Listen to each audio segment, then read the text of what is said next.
Have you ever felt words vanish, not by chance, but as a weapon wielded in the shadows? The silent treatment, so deceptively simple, yet insidiously powerful, has shaped destinies, fractured relationships, and crushed confidence in ways few would dare admit. This is not a book for those seeking an ordinary guide to polite conversation.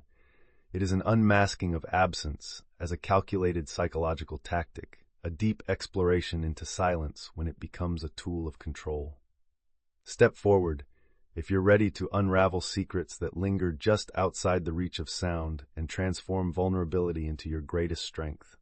The Absence Game, Outsmarting the Tactics of Silent Treatment, written and published by Stealth Psychology. Chapter 1. Entering the Silent Arena. It begins quietly, like an unseen shadow slipping between two people who once shared everything. Imagine Sarah, a successful young professional, always quick with laughter, always generous with affection. Her partner Mark, reliable and calm, seems at first the perfect counterbalance. But when Sarah voices a simple disagreement one evening about holiday plans, Mark's response is different. His words do not bite, nor do they defend. Instead, they vanish.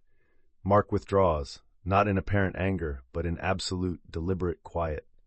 Over the coming days, their home changes. Laughter disappears, routines fracture, and a creeping chill settles in the air. Sarah calls his name at dinner. He doesn't answer. She tries to share a story about her day and is met with cold silence. There's no yelling, no violence, nothing tangible to show another soul. The invisible wall stops her every attempt at connection. Each time she searches Mark's face for some sign, reassurance, affection, anger, anything. At first, Sarah tells herself he is just busy, perhaps reflecting or needing space, but nights turn into weeks. The silence swallows every trace of warmth, and Sarah finds herself wondering if she has done something terribly wrong. The confusion grows teeth. It starts with questions in the privacy of her mind, then evolves into self-blame. Her confidence shakes as Sarah rewinds every word she said, every action she's taken. If she's the problem, she reasons, she can find the fix.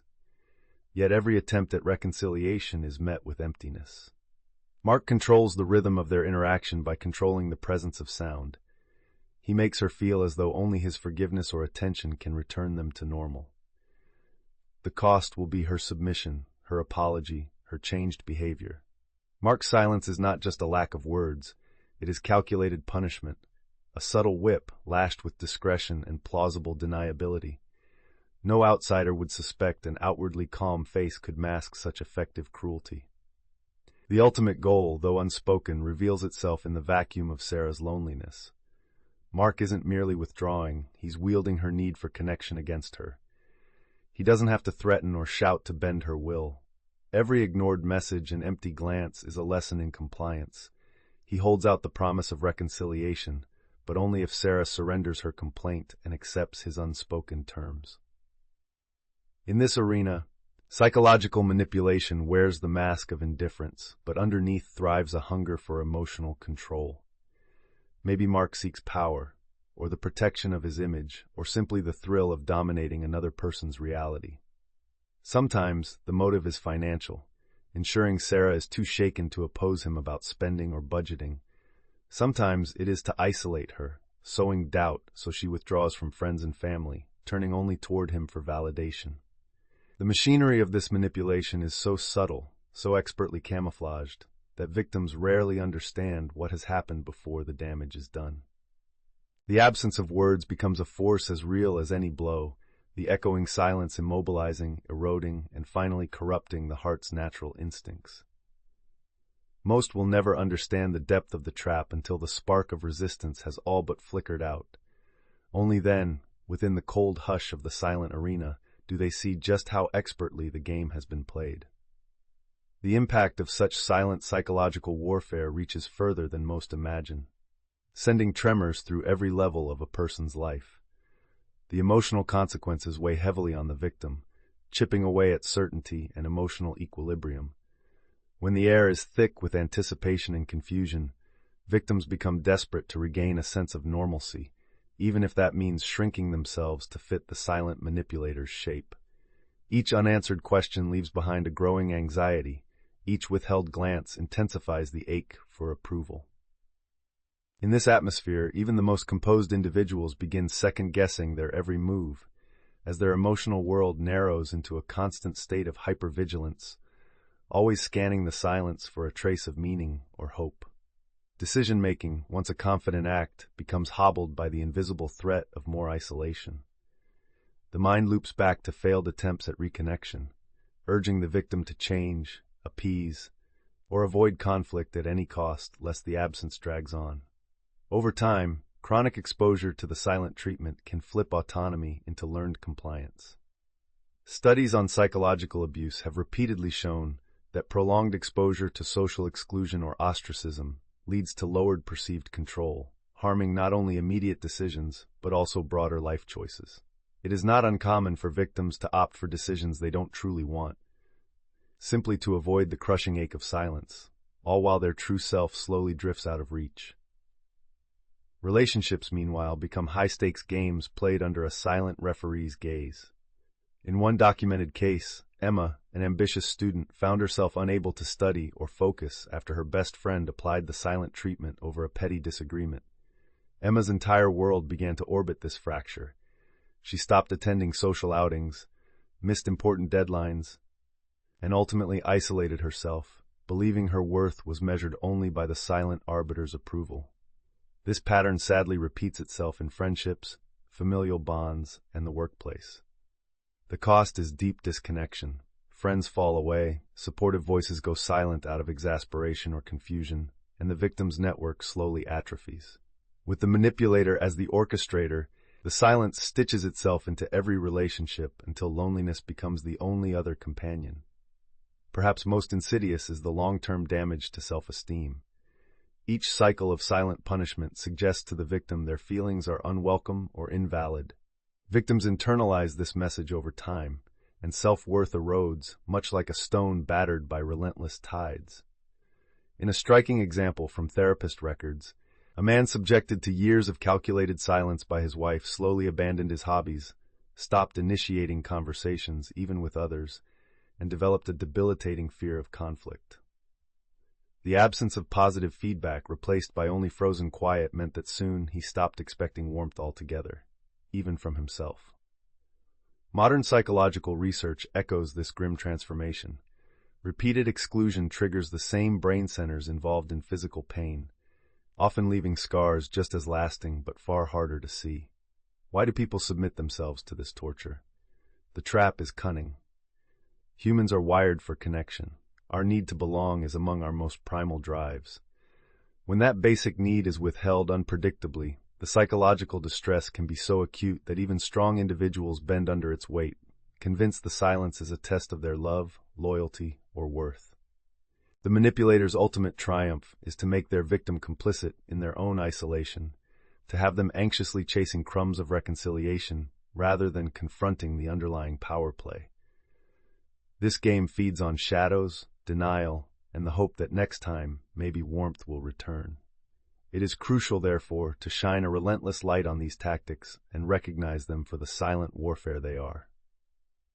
In the next section, we will look closely at the early warning signs, the veiled indicators people miss until it is too late, so you can guard yourself before silence becomes your prison. Like silent predators moving beneath calm waters, those who exploit the absence game rarely strike at random. They are meticulous in selecting their targets, scanning for individuals whose boundaries are permeable, whose histories might already include wounds from past disconnections, or those whose drive for harmony makes them hesitant to risk rupture. Manipulators cultivate an atmosphere of intermittent affection and withdrawal, using small tests to gauge who will chase reconciliation and who will eventually turn away. At work, a supervisor might ignore an employee's input during team meetings, observing closely which team members are eager enough for attention or validation to adapt their behavior around the silence. In friendships, a person may withhold responses to texts or social invitations, noticing who follows up with apologies or persistent outreach and who simply shrugs and moves on. Even in families, parents may reward compliance with fleeting connection and treat mild rebellion with icy detachment, subtly instructing their children to equate love with the absence of conflict, as long as one conforms. Consider the story of Jason, a skilled graphic designer who was eager to please his new manager, Elena. At first, she was charming and encouraging, but after a minor disagreement over project direction, she started giving Jason the cold shoulder, stopping just short of professional misconduct. She assigned important meetings without telling him, and praised others while acting as though he didn't exist. Jason, like many who fall into this pattern, responded not with anger, but with increased effort to get back in Elena's good graces. The sawtooth rhythm of inclusion and exclusion conditioned him subtly, until his focus shifted from doing exceptional work to decoding the puzzle of Elena's moods. By the time HR intervened, Jason was exhausted, self-doubting, and hesitant to trust his own skills, a sign of the mental wear such silent tactics inflict. Subtle yet devastating psychological shifts begin the moment a person finds their emotions under the manipulator's jurisdiction. The initial reaction might be confusion, a sense that something is off but hard to name.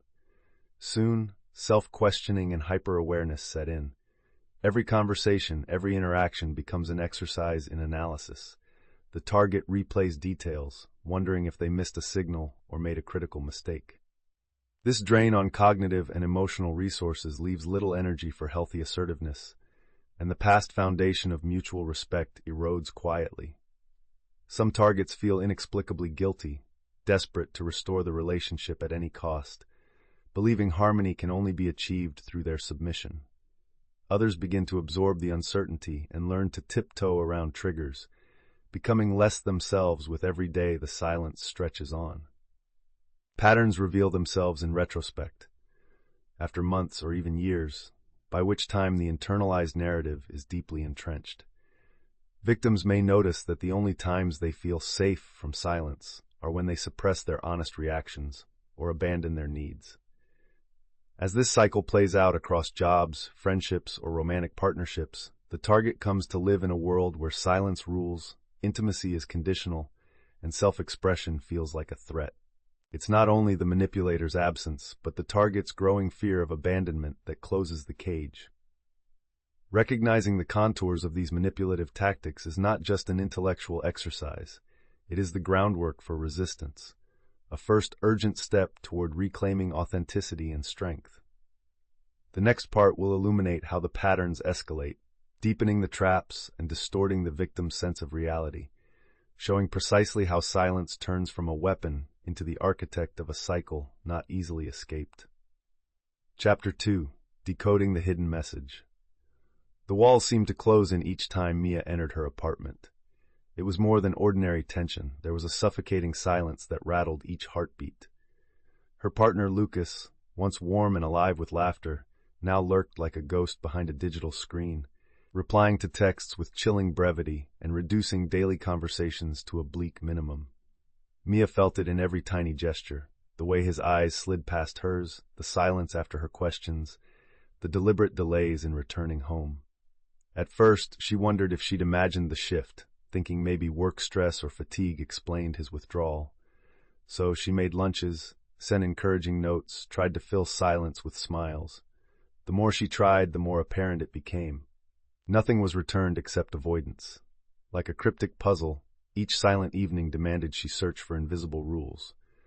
Unbeknownst to Mia, Lucas was deploying his silence as a communication device, one that delivered a message far more pointed than any words of criticism or anger. Buried inside his behavior was an insinuation: you will only regain warmth if you conform precisely to my unstated preferences. The threat itself was silent, but its effect was deafening. When Lucas finally did speak, a curt sentence, a dismissive shrug, it was only to signal that she remained, for the moment, on the outside of his approval. In a cruel twist, the more emotionally adrift Mia felt, the more control Lucas wielded over the atmosphere in their home. His silence wasn't passive, wasn't the result of conflict fatigue or mild exasperation. It pulsed with intent, a pressure meant to unsettle and reshape. Mia became increasingly distracted at work, her mind darting back to new strategies she could use to repair whatever seemed broken. She forgave omissions, sidestepped conflict, and worked tirelessly to decode every possible misstep, seeking some formula that would bring things back to normal. What she didn't understand was Lucas's deeper goal. It wasn't overt compliance or open argument he sought. It was the slow erosion of her self-trust, a subtle pressure conditioning her to measure her every word, decision, and even hope through the filter of his shifting moods. When the victim's desperation for connection grows this acute, boundaries dissolve, and the power dynamic quietly transfers, reinforcing the manipulator's silent dominance. Victims of such manipulation, like Mia, often fail to recognize their deepening entrapment until the cost has climbed far beyond discomfort. By the time exhaustion sets in, the lines between guilt and reality are so blurred that even small requests or arguments by the abuser seem justified inside the fog of chronic exclusion. Emotional strength, independence, confidence, all recede as the urge to restore lost harmony displaces every other instinct. This kind of control cannot be measured in violent outbursts or bruises. Its chief evidence is seen in the internal wounds that silence leaves behind. Only by looking beyond the surface and decoding the hidden message behind the absence do victims stand a chance of understanding the trap for what it is, before acceptance of control quietly becomes a way of living. The corrosive influence of covert silence extends far beyond a mere communication breakdown. It seeps into the victim's emotional world, twisting once secure patterns of connection into a labyrinth of anxiety, insecurity, and yearning. When silence becomes a means of communication, it ensnares the target in uncertainty. Questions hang in the air without resolution, driving them to restless introspection. Countless thoughts swirl at midnight as the mind desperately attempts to decode what went wrong, compelling the victim to shoulder blame for infractions they can neither define nor repair. Research into emotional abuse has repeatedly found that humans experience social ostracism not just as discomfort, but as a genuine neurological threat, triggering pain centers in the brain nearly as powerfully as physical injury. The silent treatment, therefore, doesn't just leave victims feeling lonely. It courses through their nervous system, releasing cortisol and fueling cycles of stress that can be difficult to break. Decision-making under this psychological cloud is deeply compromised. Basic choices, what to say, how to act, when to approach or withdraw, become calibrated to avoid the threat of further silence.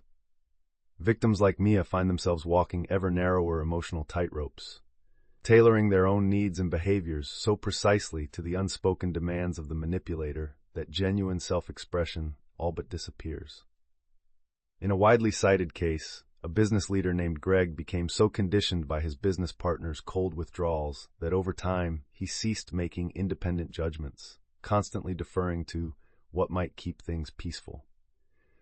This not only stunted his professional growth, but bled into isolation, as Greg withdrew from potentially supportive colleagues out of the irrational fear that disagreement would lead to professional exile.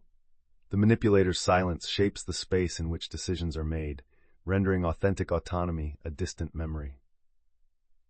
The degradation of relationships under the reign of silent manipulation fragments households, friendships, and workplaces.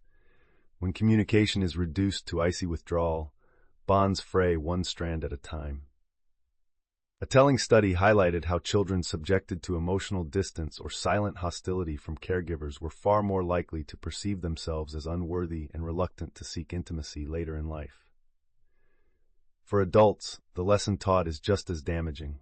Silence equates to power, rejection is always an immediate and real possibility, and maintaining connection demands constant self-sacrifice. Victims adapt by shrinking their world, sometimes isolating themselves further for fear that any misstep will reset the cycle. Social connection becomes transactional, a negotiation under threat, and loyalty to the manipulator is maintained at the expense of other meaningful relationships. Deep cracks, meanwhile, appear in self-esteem. With every episode of silence, the manipulator's implicit message is echoed. Your emotions are threatening, your boundaries unimportant, your concerns a burden. Repeated exposure eventually shatters self-confidence. Many find themselves losing faith in their own experiences, accepting the narrative that their feelings cause disharmony and are unwelcome. In vivid example, Mona, a diligent student, spent 2 years apologizing for breakdowns in her romantic life, convinced by her partner's strategic withdrawal that she was inherently faulty. By the time she recognized the pattern, her self-worth had withered, and she struggled to remember a sense of self, separate from her partner's moods. What makes victims so susceptible is the uniquely human hunger for resolution and belonging. Silence activates deep primal wiring, a drive to reconnect and restore. Manipulators take advantage of this yearning, knowing that ambiguity and the lure of restored warmth are more powerful motivators than argument or accusation ever could be. In seeking peace, the target increasingly abandons themselves. This is the hidden genius and danger behind the tactic's quiet cruelty. Understanding how this force weakens autonomy is the essential first step in resisting it. In the next section, we will expose the subtle and commonly overlooked clues that warn when a temporary silence becomes a manipulative pattern, so you can learn to recognize invisible danger before it tightens its grip. Manipulators rarely act without purpose when choosing whom to target with silent psychological control. They are often attuned to the subtleties of human vulnerability, scanning for signs of insecurity, longing for approval, or a recent history of conflict avoidance. Targets are frequently people who express empathy freely, who shrink in the wake of discord, or who unconsciously communicate a willingness to forgive. Manipulators watch carefully for those whose emotional armor is thin, those who work hard to keep relationships harmonious and are pained by the notion of disappointing others. In many households or offices, it only takes a quiet test. The manipulator offers intermittent validation and then begins withdrawing attention, observing how quickly the target scrambles to bridge the emotional gap. Those who come forward anxiously, eager to make amends even in the absence of a clear offense, reveal themselves as most susceptible to the game. A telling scenario can be found in the story of Lena, an outgoing but sensitive university student navigating a circle of friends where belonging is highly prized. When Imani, the unofficial leader of this group, started offering the silent treatment after a minor disagreement, Lena's confidence began to unravel. She texted repeatedly, offering explanations and apologies for a situation she only half understood. Her hunger for resolution outweighed her instinct for self-protection. The silence from Imani not only excluded Lena from group events, but over time signaled to the others that she was outside the sphere of approval. It didn't take a formal declaration, just enough cold absence for Lena to slowly surrender her voice and reshape her behavior, hoping to regain acceptance. Through a simple test of withdrawal, Imani identified Lena's deepest desire for connection and used it to dictate the terms. At work, this same dynamic is visible in project environments where collaboration is key. Frank, a talented but quietly anxious project manager, found himself increasingly isolated when his supervisor, Nadia, started ignoring his contributions after a missed deadline. She praised others publicly and excluded him from crucial updates, and within a matter of weeks, Frank felt compelled to take blame for problems beyond his control. He stopped advocating for his ideas and overcompensated by accepting extra tasks, all in the hope of restoring his standing. Nadia's selective silence forced Frank, just like Lena, to relinquish his professional boundaries in exchange for a fleeting sense of security. What began as an ambiguous absence soon came to dictate the rhythm of Frank's weeks. And with every concession, his clarity about who he was and what he deserved faded further. Subtle psychological shifts unfold during these mind games. The initial stage is confusion, marked by persistent internal questioning. Targets wonder what they said or did, assuming blame where blame may not exist. The uncertainty creates emotional instability as they become hypervigilant for the smallest cues from the manipulator: a glance, a sigh, a paused sentence. Over time, this vigilance transforms into self-doubt. Once articulate and expressive, the target begins to question their reality, editing their own needs out of daily exchanges in anticipation of more silence. Eventually, fear of exclusion redefines not just the relationship, but one's sense of self-worth. The manipulated person adapts to an existence where their needs are secondary to the hope for emotional reconnection. Recognizing these manipulations and the invisible ways they find footing is the discipline every reader must master for true self-defense. Understanding these methods is the initial act of resistance. Only then can one move forward and break the cycles before emotional captivity becomes habitual. In the following section, we will shine a harsh light on how the silent treatment can spiral, amplifying control and binding its target in ever narrower coils of compliance. Chapter 3. Reclaiming Emotional Ground. The moment Olivia realized she'd lost herself didn't arrive with thunder or warning. It crept in quietly, guarded by months of invisible struggles and unanswered pleas for connection. Her relationship with Adrian, once painted with warmth and laughter, had become a battleground of unspoken accusations and cold reserves. Initially, the gaps in their communication seemed small. Adrian would respond to her anxieties about the relationship with dismissive silence, waiting for the tension to outlive her protest. Over and over, arguments were followed by days where he barely acknowledged her presence or responded with clipped indifference. When Olivia tried to communicate, her words dissolved against Adrian's facade of control. Without threats, without obvious anger, Adrian became an invisible warden, holding the keys to emotional safety, and Olivia was always at risk of losing it. Little by little, the thunderous silence embedded itself into Olivia's daily life. She stopped discussing her worries, then her dreams, and eventually, she even hesitated before sharing good news. In the chill that followed every conflict, Olivia began granting herself less permission to feel, to express, or to hope. Vulnerability became a dangerous gamble. She could never predict if Adrian's response would be an embrace or another drawn-out exile into emotional numbness. The subtle, unspoken threat was constant. Ask for too much, and you'll lose even the little warmth you still receive. Adrian's aim was simple, disguised as simple detachment, but cloaked in something far more intentional. He sought compliance without having to argue, compliance built through Olivia's growing reluctance to risk connection. When Olivia did yield, agreeing to plans she detested or shelving her personal goals, the silence would end briefly. To reclaim fragments of closeness, she accepted the gradual erosion of her boundaries.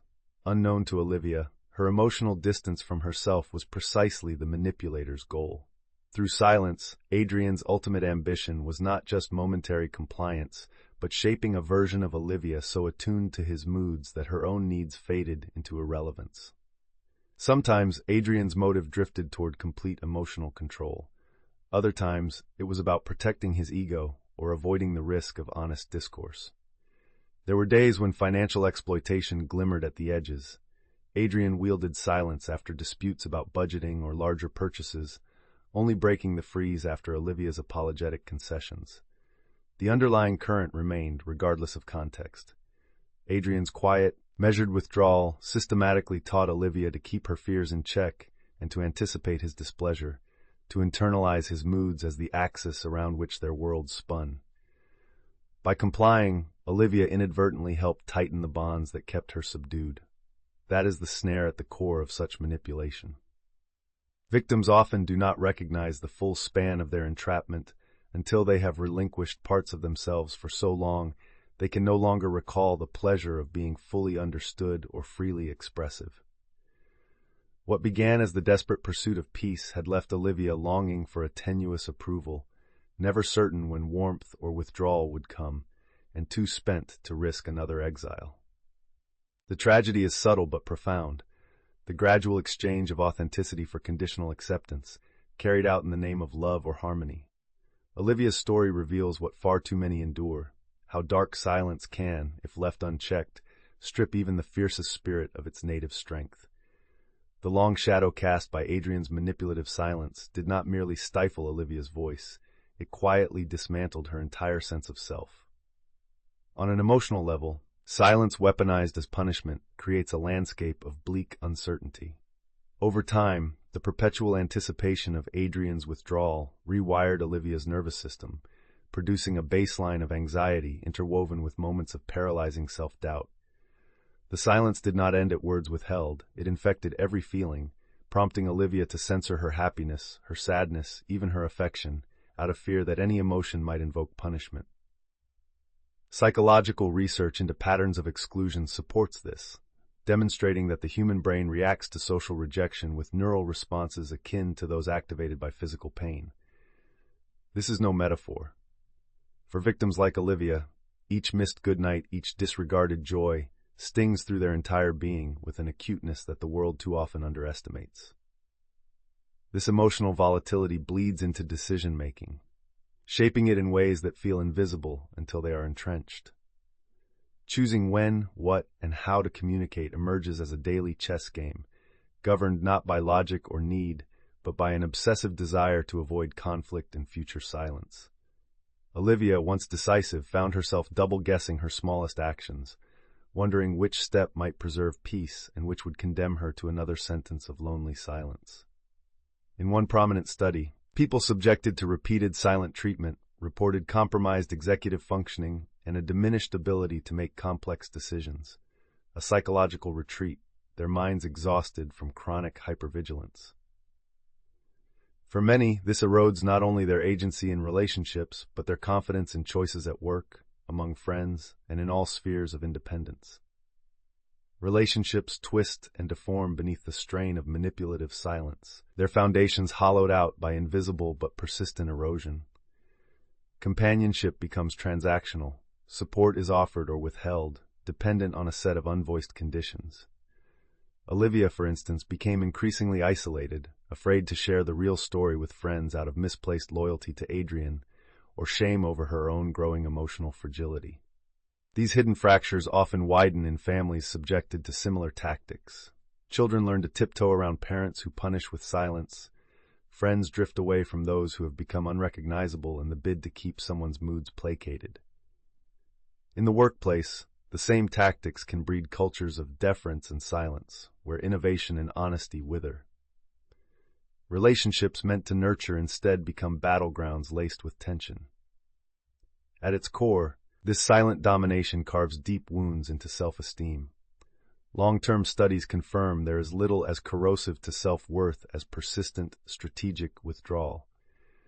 Olivia internalized the message of Adrian's absences, that she was not resilient enough for honest intimacy, or that her hopes and flaws caused the disconnection she dreaded. Self-blame flourished, leaving her with the conviction that she must earn even the most basic respect or affection. Psychological researchers have described this spiral as a form of self-erasure, pointing out that the true cost is not just defensiveness, but a lost ability to recognize one's own needs or advocate for them ever again. What makes people like Olivia so susceptible to these tactics is their longing for connection and their heartfelt willingness to repair, heal, and try again, characteristics spun against them in the manipulator's hands. Their refusal to accept unhappiness as a final state, and their determination to retrieve what seemed lost, are beautiful instincts. But unchecked, these instincts become dangerous vulnerabilities when faced with calculated control. Recognizing this, it becomes evident why so many fall victim and why reclaiming emotional ground is anything but simple. As the next section unfolds, it will reveal the often overlooked warning signs, the red flags embedded in everyday life, that serve as early alarms when healthy conflict gives way to destructive silences. Manipulators do not select their targets haphazardly. Recognize that they apply their tactics with intention, often gravitating toward individuals who show a blend of empathy, willingness to forgive, and fear of abandonment. This dynamic is insidious because it begins with a watchful patience. The manipulator attunes themselves to the rhythms of group interaction or the unique insecurities of one-on-one relationships. They identify those prone to people-pleasing, the friend who always volunteers to clean up messes not of their making, the coworker who attends to others' needs before expressing their own, or the partner who apologizes for minor things just to avoid conflict. The manipulator registers these subtle cues: hesitation before sharing opinions, visible discomfort during tension, or an eagerness to repair emotional rifts, and patiently tests the waters to confirm just how much influence they can exact before the target resists. Consider the real account of Marcus, a skilled accountant. Early in his tenure at his new job, his supervisor, Karen, praised his work with obvious delight. But after Marcus pointed out an error in one of Karen's reports, the signals shifted swiftly to silence. She froze him out of informal office conversations, stopped responding to his routine emails, and redistributed Marcus's best tasks to others. Marcus, already mindful of wanting to fit in and avoid office politics, felt pressured to make amends even though his actions were entirely justified. The silent treatment was never discussed openly, but its message was clear. Challenge the authority or disrupt harmony, and your belonging will be quietly revoked. Over a few months, Marcus systematically withdrew his observations, submitted entirely unobjectionable work, even at the cost of his professional standards, believing that compliance was the only safe path to regaining some measure of normalcy. This pattern, distinct from ordinary conflict, sets in motion profound psychological shifts for the target. The experience of being strategically isolated, socially, emotionally, or professionally, quickly breeds a landscape of self-doubt. Initially, individuals like Marcus will analyze their recent choices obsessively, trying to untangle what act or phrase inspired the silent condemnation. The mind, hardwired for connection, identifies exclusion as a problem to be solved. What begins as anxious self-questioning soon matures into a form of emotional captivity. The target defers their own judgment, stifles challenging ideas, and internalizes the need to avoid rocking the boat. It is not only in workplaces that such influence thrives. In sibling relationships, an older sister might ostracize the younger one with calculated distance after small acts of independence. In long-term friendships, a subtle withholding of inclusion is a warning call to keep group dynamics unthreatened. After repeated exposure, the individual starts making preemptive adjustments, suppressing real thoughts or limiting honest emotions to forestall another winter of rejection. This resigned compliance creeps deeper, eroding confidence to the point that the target not only fears the silent treatment, but begins to anticipate it in every conflict, even those unrelated to the original manipulator. The act of emotional self-erasure becomes a defense mechanism woven into all facets of life. This awareness is central to self-defense, as this stagnant defensive position is precisely what the manipulator wants to achieve: a compliant, self-doubting adversary rather than an independent equal. It is only by identifying these subtle dynamics that one can begin to foster true resistance. Understanding precisely how manipulators locate and reinforce their control exposes the architecture of silence for what it is, not a personality quirk or a rough patch, but a deliberate and often escalating exercise in dominance. The way forward begins here, with heightened awareness. The following section will reveal how what starts as silence metamorphoses into a much fiercer system of control, steadily binding its target tighter within the cycle, knowledge that is vital for reclaiming your emotional ground. Chapter 4: Building Tactical Boundaries. It was during the slow unraveling of a once close friendship that Daniel came to understand how psychological manipulation thrives not only in romantic partnerships, but in every corner of connection. For years, he and his best friend Simon had celebrated victories and nursed wounds together. Their history stretched back to childhood, filled with trust and mutual understanding. Yet as adulthood brought new pressures, Daniel noticed an unsettling pattern. Anytime Daniel declined an invitation or prioritized his family or work over a get-together, Simon's reaction wasn't simply disappointment. It was a calculated retreat into silence. When Daniel reached out to explain or reschedule, he was met with short, clipped messages or, more often, days of total non-response. Gradually, an unspoken rule set in. Daniel learned that keeping peace with Simon meant giving up his own preferences, canceling plans, reshuffling priorities, suppressing needs, to avoid the recurring rupture of Simon's withdrawal. The progression was nearly invisible at first, as these trade-offs disguised themselves as empathy or generosity on Daniel's part. But the silence that followed any form of mild dissent quickly began to shape the rhythm of the friendship. Daniel found himself growing anxious whenever he anticipated Simon's disappointment, pre-editing his own schedule and suppressing opinions he once shared freely. As the cycle deepened, an implicit expectation surfaced. Simon demanded unspoken compliance as the price for ongoing connection. Daniel, operating under the weight of past fondness and a natural aversion to conflict, kept yielding. The sense of equity that once made the friendship feel invigorating began to hollow out. Daniel could feel his own boundaries thinning, not through explicit confrontation, but through the soft pressure of manipulated silence. Simon's ultimate goal was never spoken, yet perfectly clear in the architecture of his withdrawal. He craved control, camouflage beneath the guise of hurt feelings or being let down. By withholding communication and warmth, he bent Daniel toward the conclusion that making his own choices was an act of betrayal, turning the healthy independence essential in any sustained relationship into a form of guilt. Daniel's gradual conformity was Simon's silent victory. Behind every prolonged period of silence, Simon could rely on Daniel's compulsion to restore harmony, leveraging Daniel's discomfort into prompt compliance. In truth, Simon was not just a wounded friend. His actions aimed to reshape the very terms of their interactions, ensuring all power tilted quietly toward his preferences, desires, and schedule. What makes this pattern so devious is its subtlety.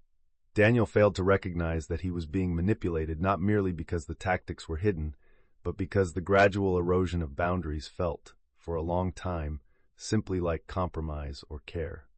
It was only as his emotional exhaustion mounted, when the agony of navigating the friendship replaced the old joy, that the truth became visible in harsh relief.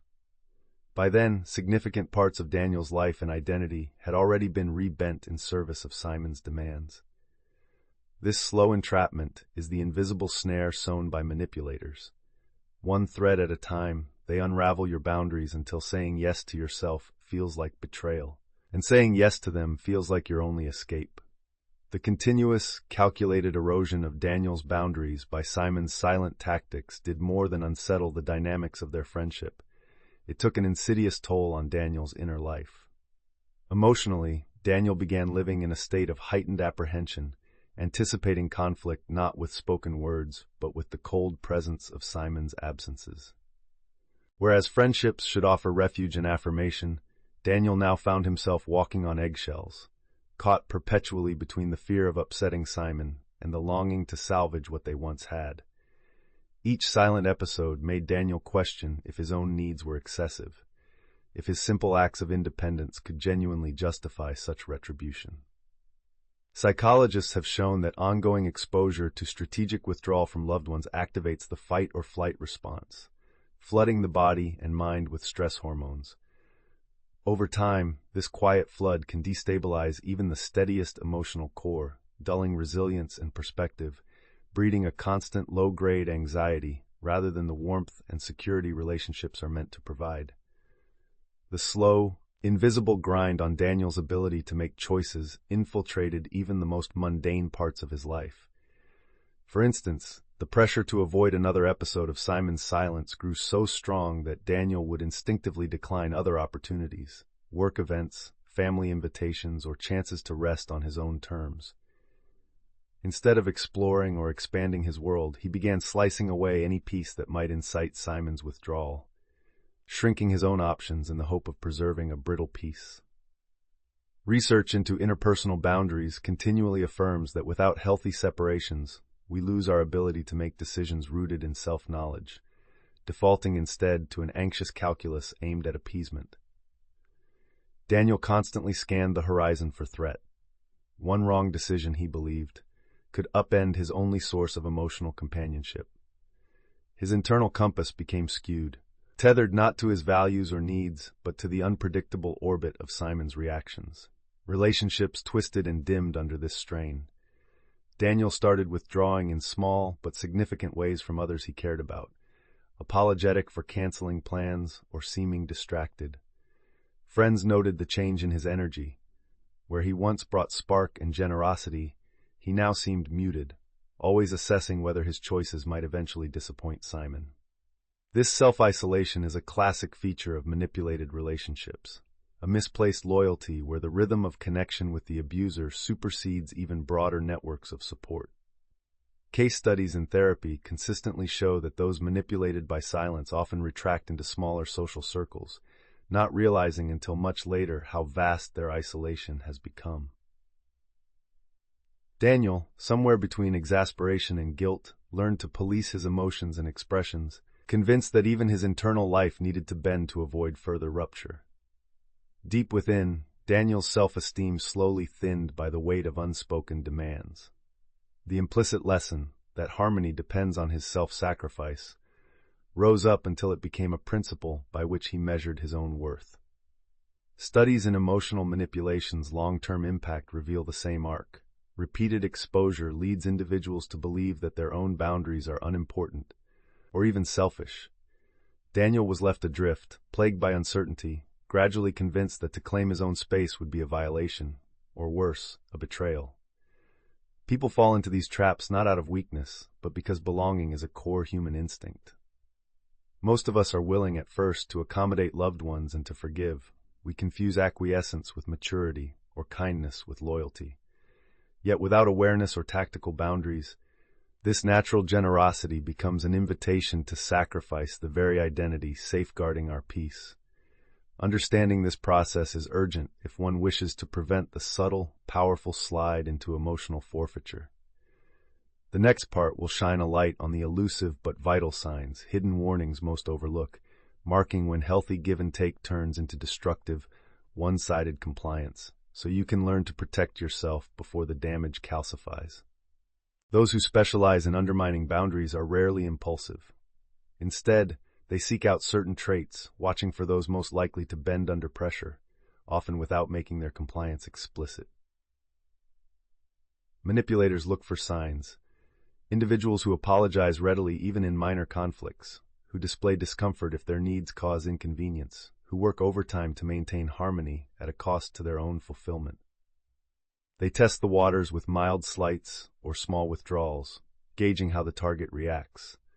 A person who seeks reassurance or immediately makes amends without real fault becomes a clear prospect.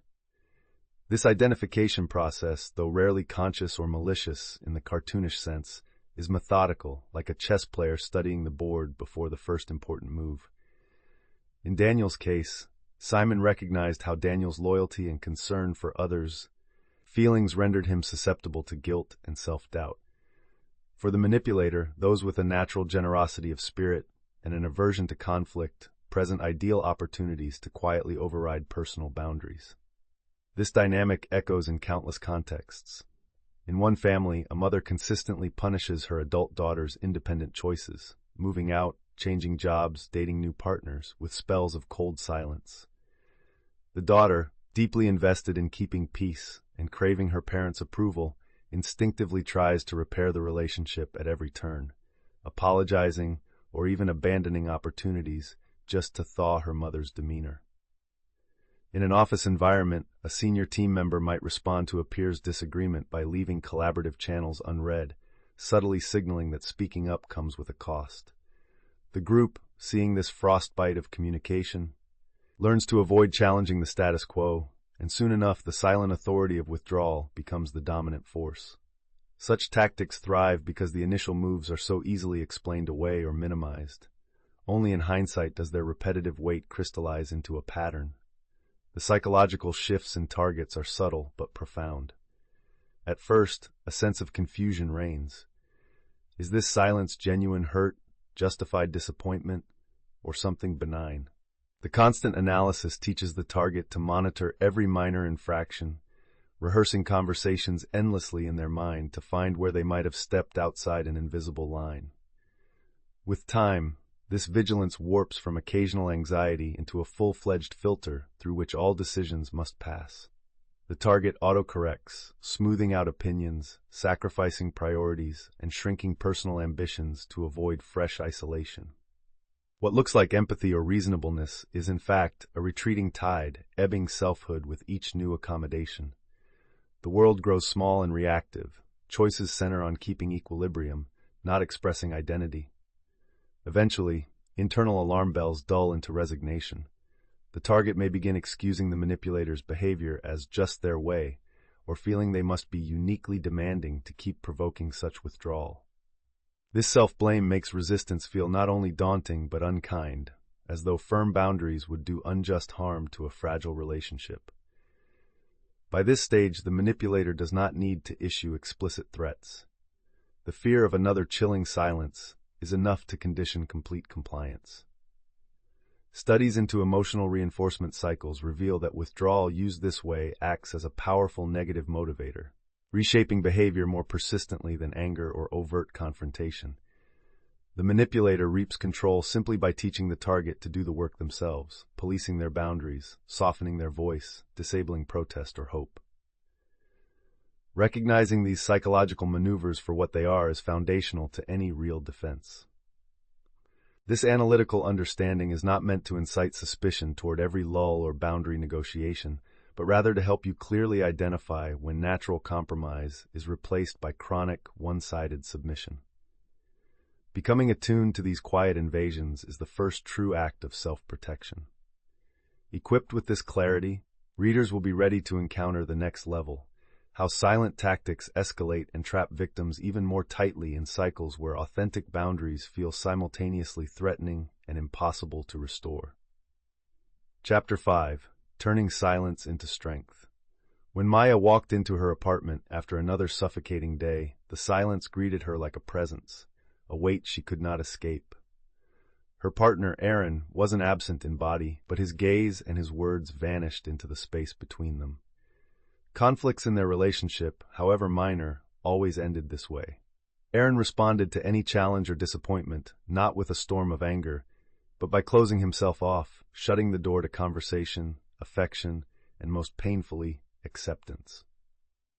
Maya was left in the soundless aftermath, cycling through every memory and misstep for an answer that never arrived. She waited for forgiveness that seemed always just out of reach. Yet as weeks stretched into months, the habit of silence in their home became its own kind of control, dictating the terms of every interaction and setting a subtle price on Maya's emotional stability. There is no visible line crossed, no bruise or explosive argument, but silence endures as a ghostly verdict on intimacy. Aaron, deliberately or unconsciously, set the emotional weather of their home. His systematic withdrawal ensured that whenever Maya needed clarity, comfort, or closure, she could only find it by pleasing him or erasing her own grievances. Each instance of his silent treatment conditioned her to fear even minor conflicts, transforming what ought to have been honest communication into a trial where the risk of abandonment loomed with every word. She began editing her responses, rehearsing conversations in her mind, but never daring to give voice to half of what she felt or needed. In Aaron's controlled quiet, she internalized a lesson she never consciously embraced. Her discomfort was safer than triggering another round of his retreat. The ultimate goal was not merely one of de-escalating fights or cooling tensions. In reality, the silence was deeply transactional. Aaron's intention was to govern the very rhythms of the relationship. When Maya could feel close, when she would tiptoe around his moods, how much she would sacrifice. He was not simply neglecting her. He was installing himself as the gatekeeper of connection and warmth, teaching her through repetition that compliance, even in the smallest matters, was the only route to peace. Whether or not Aaron named it, the effect was emotional control, a tightening sphere around Maya's agency until her world shrank to a quiet orbit around his silent preferences. For Maya, as for so many others, the trap remained largely invisible, not because she failed to see Aaron's distancing, but because she could not recognize the pattern for what it was, a calculated system of cause and effect. This strategy mimics resolution, but actually enforces compliance and dependency. By the time Maya saw how much of herself she had shed to avoid the line Aaron had drawn in silence, she was almost unrecognizable. Anxious, self-editing, and cautious not for the sake of harmony, but for fear of provoking another exclusion. The silent rift became a way of life, and over time, her world outside that quiet had grown thin and colorless. It is in these moments when the silence is most severe that an overlooked but essential question must arise. Can something forged in absence by another's will ever be turned into a source of strength? Unmasking this hidden truth demands a fierce, honest look at the nature of control and an awakening to the possibility of reclaiming self-respect where only emptiness once echoed.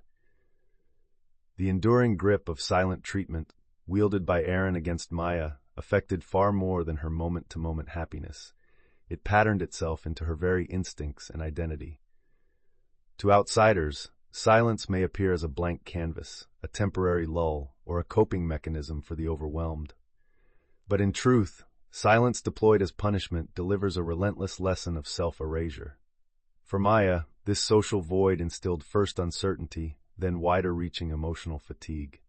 Studies have shown that persistent coldness in intimate relationships increases symptoms of anxiety and depressive rumination.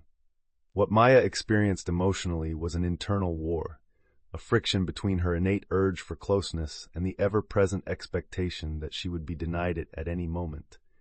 Her affection became something fragile she dared express only after measuring Aaron's mood, making her happiness an unstable currency exchanged for fleeting moments of his attention. Decision-making in this climate distorted reality. Maya started calibrating every choice to Aaron's unspoken rules. The once simple decisions, a night out with friends, expressing frustration at work, buying herself something small, evolved into complex exercises in guesswork. Would this provoke him? If so, would it result in another wordless rupture? Gradually, Maya's outside life diminished, costing her alternatives and narrowing the very world in which she could find comfort. She grew hesitant, reticent to risk the only connection she had, even if it constantly undermined her sense of stability. In research on abusive dynamics, experts report that regular exposure to silent manipulation reduces victims' willingness to seek support or use personal judgment, further entrenched by the fear of emotional punishment. The stress of anticipating exclusion twists the perception of one's anchors, leaving every choice shackled to the avoidance of another round of silent disapproval. The damage filtered quickly into relationships beyond intimate partnership. Friends and family struggled to get answers when Maya grew vague or indecisive, kept visits short, or hesitated to confide in anyone outside Aaron. Slowly but unmistakably, her circle shrank. Those closest to her either misread her distance as disengagement or found themselves kept at arm's length by her non-committal responses. Case studies abound of individuals whose worlds have contracted, not through outright isolation, but via slow attrition driven by an abuser's withdrawal. The most tragic feature is how, over time, recipients begin to blame themselves for these shrinking connections, unaware that the silence is a poison spreading its numbness far beyond the original relationship. Within this diminished context, self-esteem breaks down. Maya's faith in her own value began to wane every time the silence fell. Like many, she confused his withdrawal with her own lack, believing that longing for connection must be selfish or that her honest needs drove Aaron away. Psychological investigations routinely find that silent treatment is so effective precisely because it corrodes one's internal truth. People fall prey again and again for deeply human reasons. The drive to maintain connection, loyalty to a shared history, hope for reconciliation, and the persistent myth that their own change might transform the silence into acceptance. The final blow arrives in the form of self-rejection, willingly censoring opinions, joys, boundaries, and even dreams, recasting silence into a daily penance paid for the small possibility of peace. The toll of this dynamic cannot be underestimated. As the weeks accumulate, old strengths decay, and doubts fill the gaps left by every unsaid word and unmet need. Yet, within the cycle of aching quiet lies a paradoxical opportunity, an exact turning point that many overlook. As we move forward, the next section will expose the early, often missed warning signs that reveal when silence is ceasing to be a pause and instead is becoming a weapon. Recognizing these clues is the vital key to breaking the hold and eventually transforming absence into resilience. A key strategy of those who weaponize silence is their almost instinctive ability to find and exploit individuals who are receptive to blame, eager for harmony, or accustomed to second-guessing themselves. Manipulators attune to these signals early, searching for the friend who apologizes first regardless of fault, the employee who overcompensates for small mistakes, or the partner who habitually attempts to soothe any hint of tension even when their needs are at stake. Instead of random selection, they test responses by withdrawing affection or approval. Who reacts with anxiety, who immediately seeks reconnection, and who endures in silence. Maya's own story sits in the center of this method. Aaron noticed how strongly Maya craved reassurance after any disruption, how quick she was to self-reflect, edit her speech, or offer apologies for conflicts others would have left unresolved. Each time he invoked the silent treatment, Aaron observed her withdrawing a little further into herself, each episode carving away more of her certainty and self-possession. This dynamic is replicated in every sphere where vulnerability and connection intersect. Gia, a young woman striving to fit in with a new circle of acquaintances, often felt a need to prove her loyalty and reliability. When one member of the group subtly excluded her after a shared secret was accidentally revealed, the withdrawal sent Gia into apologetic overdrive. She isolated herself from other potential friends, worked anxiously to win back undefined approval, and in the process, forfeited the boundary between apology and self-abandonment. In another common workplace scenario, Rohan, a project manager seeking validation in a high-pressure office, faced exclusion from critical meetings after respectfully disagreeing with his superior. The sudden isolation filled Rohan's thoughts with doubts about his judgment, value, and place within the team. His manager's silence did not confront him directly, but made clear that challenging authority came at a personal, professional cost. Across these stories, a recurring thread appears. The manipulator needs only to sow the initial tension. The power shift arises from the target's need to resolve what feels like they're failing. Targets brimming with empathy, conflict aversion, or loyalty forge the perfect climate for self-doubt, which in turn saps resistance and hardens dependency on the manipulator's terms. As periods of silence repeat, internal confusion gives way to certainty that the underlying relationship is conditional and unstable, arming the manipulator with lasting leverage. The psychological transformation at work is both slow and devastating. The first shift is confusion. The target replays each incident, convinced the silence reflects a genuine mistake on their part. Over time, confusion becomes preemptive submission. Questions go unasked, feelings unexpressed, creativity dulled.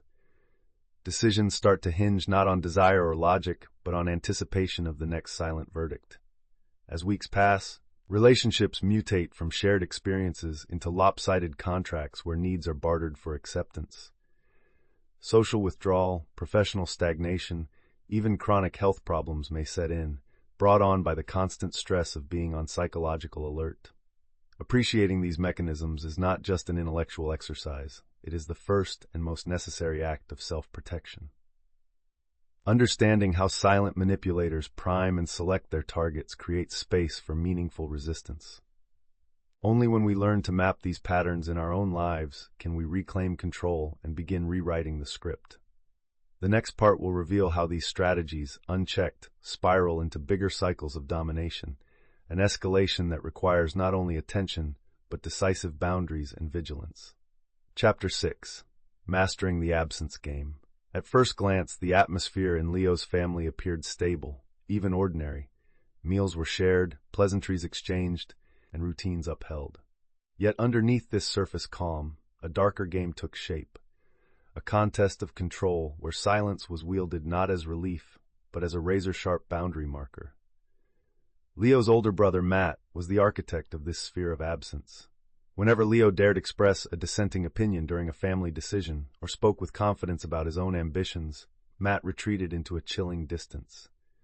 No physical separation was required. Matt's silence carved space even in a crowded room. Where Matt's presence had once signaled laughter and collaboration, it quickly shifted into a potent void, drawing family attention and leaving Leo abandoned in the cold. The strategy was never declared openly. There were no fights, no scenes to analyze, only deliberate withdrawal followed by a slow, measured thaw, whenever Leo folded to Matt's unspoken will. The ultimate goal was unambiguous to those able to interpret its code. With each deployment of silence, Matt consolidated his role as emotional gatekeeper, siphoning the family's focus and agency toward himself. What Matt craved wasn't simply agreement, but possession of the family's emotional currency, a guarantee that each member's comfort, conversation, and happiness orbited his moods. Underneath the surface, Matt exercised a kind of social engineering. If you challenged him, you faced banishment, comply, and warmth returned by degrees. For Leo, the cost accrued as a persistent question. Was acceptance worth losing his opinions and individuality? The family slowly learned to avoid challenging Matt, crafting a delicate path around his tempers, constraining the shape and depth of each authentic connection. Over the months, Matt's absence became both a weapon and a reward system. Every silence taught Leo that self-expression would trigger exile. Families, workplaces, and social groups are vulnerable to these orchestrated silences because their uneasy peace mimics normal compromise. Leo's parents, untrained to notice the subtlety with which silence replaced constructive engagement, misunderstood the pattern as sibling rivalry or a private need for space. But Leo, living inside the silence, gradually lost track of whether his thoughts were too extravagant, his dreams too loud, or his feelings too hard to bear. By the time the emotional toll became undeniable, Leo's behaviors were shaped to minimize conflict and preserve Matt's approval, even as his own needs slid further out of reach. The manipulation escaped detection not because Leo was weak, but because the line between healthy self-regulation and involuntary self-abandonment had been carefully eroded. Only when Leo looked back months later did he see how much of himself he had offered to maintain fleeting warmth, and how little he had kept in reserve for his own truth. Most victims fail to grasp the full extent of their entrapment until their sense of self bends around the construct of the manipulator. It isn't absence alone that wounds, but the systematic conditioning that makes submission appear as the only way out. Whether the drive behind the silent architect is emotional dominance, financial advantage, or the isolation of rivals, the manipulator's hand is clearest in the slow construction of compliance, where the drama unfolds wordlessly and loyalty is wrung from those too fearful to endure another season of emptiness. Leo's story is one repeated in countless circles where silence rules. It is not confrontation that tames those caught in the absence game, but the systematic weathering away of resistance until little remains but quiet obedience. Only by uncovering this truth, seeing how manipulation inhabits the everyday, can one hope to step beyond its shadow and master their escape from its reach. The silent power wielded by someone like Matt changes the very fabric of the emotional world inside a family or any social environment. The effects on emotions are immediate yet lingering, often missed by those living through them. Leo found himself oscillating between hope and dread. Hope for the return of connection, dread for the inevitable rupture that another silent response might bring. This unpredictable emotional cycle kept Leo permanently anxious, always bracing for the moment when a seemingly minor disagreement or show of independence would turn warmth into coldness. Over time, this anticipation becomes its own source of distress, exhausting the nervous system and dulling natural pleasure or curiosity. Studies on relational aggression reveal that recurrent silent treatment activates neurological patterns associated with acute stress. Stress not just in the moment, but persisting long after each episode, sapping the target's resilience day after day. Under such persistent silence, decision-making shifts in subtle but profound ways. Leo, like many who undergo this manipulation, began reframing his choices, filtering them through the invisible needs of his brother before he ever voiced his own desires. Even small daily preferences, what to talk about at dinner, which friends to invite home, how to react to situations, became subject to an internal cost-benefit analysis dictated by the threat of further exclusion. This process, unconscious at first, quickly takes root in those exposed to such tactics. In a notable case study, a woman named Serena described always checking her partner's moods before committing to plans or sharing opinions. Over years, her instinct to self-moderate became automatic, with her sense of self-governance dissolving as a result. When every decision is haunted by the potential for emotional exile, autonomy shrinks, replaced by the reflexive avoidance that defines so many lives caught in long-term silent manipulation. Relationships, too, are changed at their core. The victim, isolated by silence, often unconsciously adapts by distancing themselves from others, both to prevent the manipulator's jealousy or because their internal world is so depleted by striving for acceptance. Leo stopped sharing personal wins or losses with his parents or outside friends, convinced it was safer to edit himself than risk further silencing or misinterpretation. Bonds fray not through obvious betrayals, but from emotional starvation. Research across various group settings reveals that participants enduring stonewalling or organized withdrawal suffer more than just sadness. They experience a deep depletion of trust, safety, and spontaneous affection. It is not uncommon to see rifts develop among siblings, or over time, children detach from entire branches of extended family, simply because the price of honest engagement has become uncertainty, fear, or loneliness. The steady erosion of self-esteem under these regimes of silence is both cruel and efficient. For Leo, the logic of the manipulator gradually attached itself to his view of his own worth, each silent punishment a tacit message that his uniqueness was problematic, his authenticity unwelcome. Over weeks and months, that message hardened into a silent self-reproach, bleeding confidence from future encounters at school, work, or new friendships. Psychological research repeatedly validates this pattern. Victims routinely internalize the absence of affirmation as an indicator of intrinsic failure. Those who are most susceptible, often the empathetic, people-pleasing, or conflict-averse, become adept at self-blame, believing that only by eliminating their own needs can the silent treatment be avoided or finally defeated.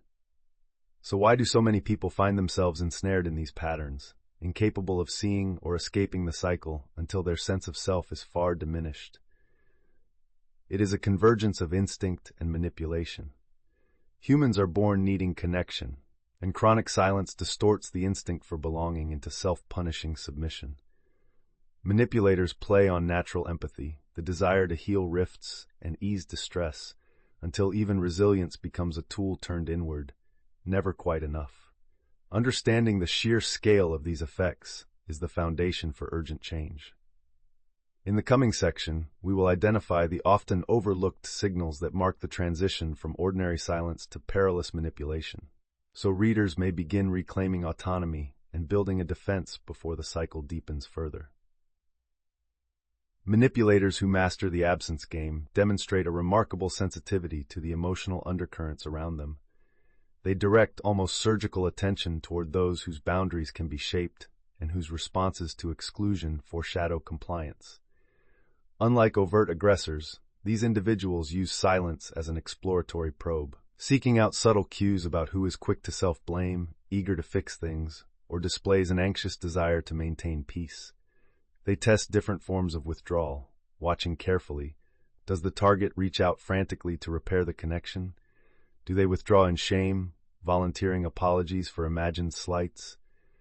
This hunt for malleable targets often takes place below conscious awareness, yet the practice is ruthlessly effective. A case in point emerges when examining social circles in adolescent environments. Emily, a college freshman new to campus politics, quickly found herself yearning for inclusion among a charismatic trio. When she hesitated to fall in line with the group's plans, one member, Jordan, simply ceased communicating. The rest followed suit. In the vacuum of exclusion, Emily felt compelled not only to seek Jordan's approval, but to dilute her own opinions, fade her preferences, and accept whatever narratives restored her to the fold. The absence, though outwardly non-aggressive, was calculated, a vacuum that made belonging contingent upon surrendering individuality. Jordan subtly monitored which students responded with anxiety to this exclusion, identifying those who would best serve the group's conditional structure. Through repeated cycles of withdrawal and partial acceptance, Emily's willingness to yield increased, eventually forming Pavlovian associations between voicing dissent and triggering emotional exile. This pattern transpires equally in the workplace. Brian, known for his reliability and sense of fairness, once found himself the target of strategic silence by his department head. After putting forth a suggestion that challenged the usual procedures, Brian was met not with arguments, but an erasure. His messages went unanswered and his accomplishments ignored in team meetings. At first puzzled, Brian redoubled his efforts to make himself indispensable, attempting to prove his value and restore favor.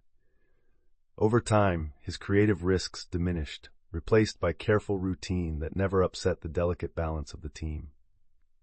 The department head's silence was never mentioned, but became a form of environmental control, teaching the team to synchronize with unspoken rules and avoid the threat of becoming the next outcast.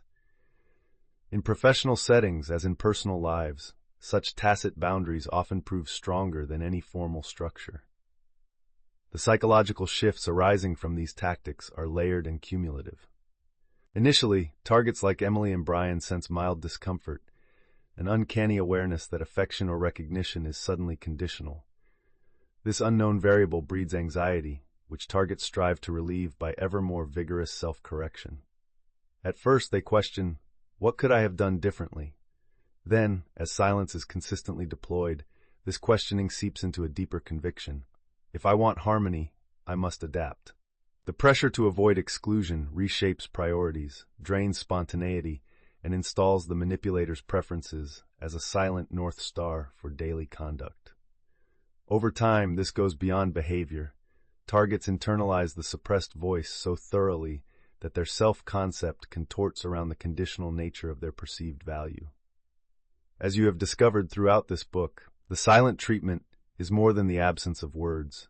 It is a covert tool of manipulation that undermines emotions, reshapes decision-making, and corrodes self-esteem. By unmasking its tactics, recognizing the warning signs, and building strong boundaries, you empower yourself to break the cycle of psychological control. Thank you for investing your time and attention in understanding these crucial truths. Your journey toward resilience and self-mastery begins with awareness. If you found this exploration valuable, please like, comment, and subscribe to Stealth Psychology for more insights that empower and protect.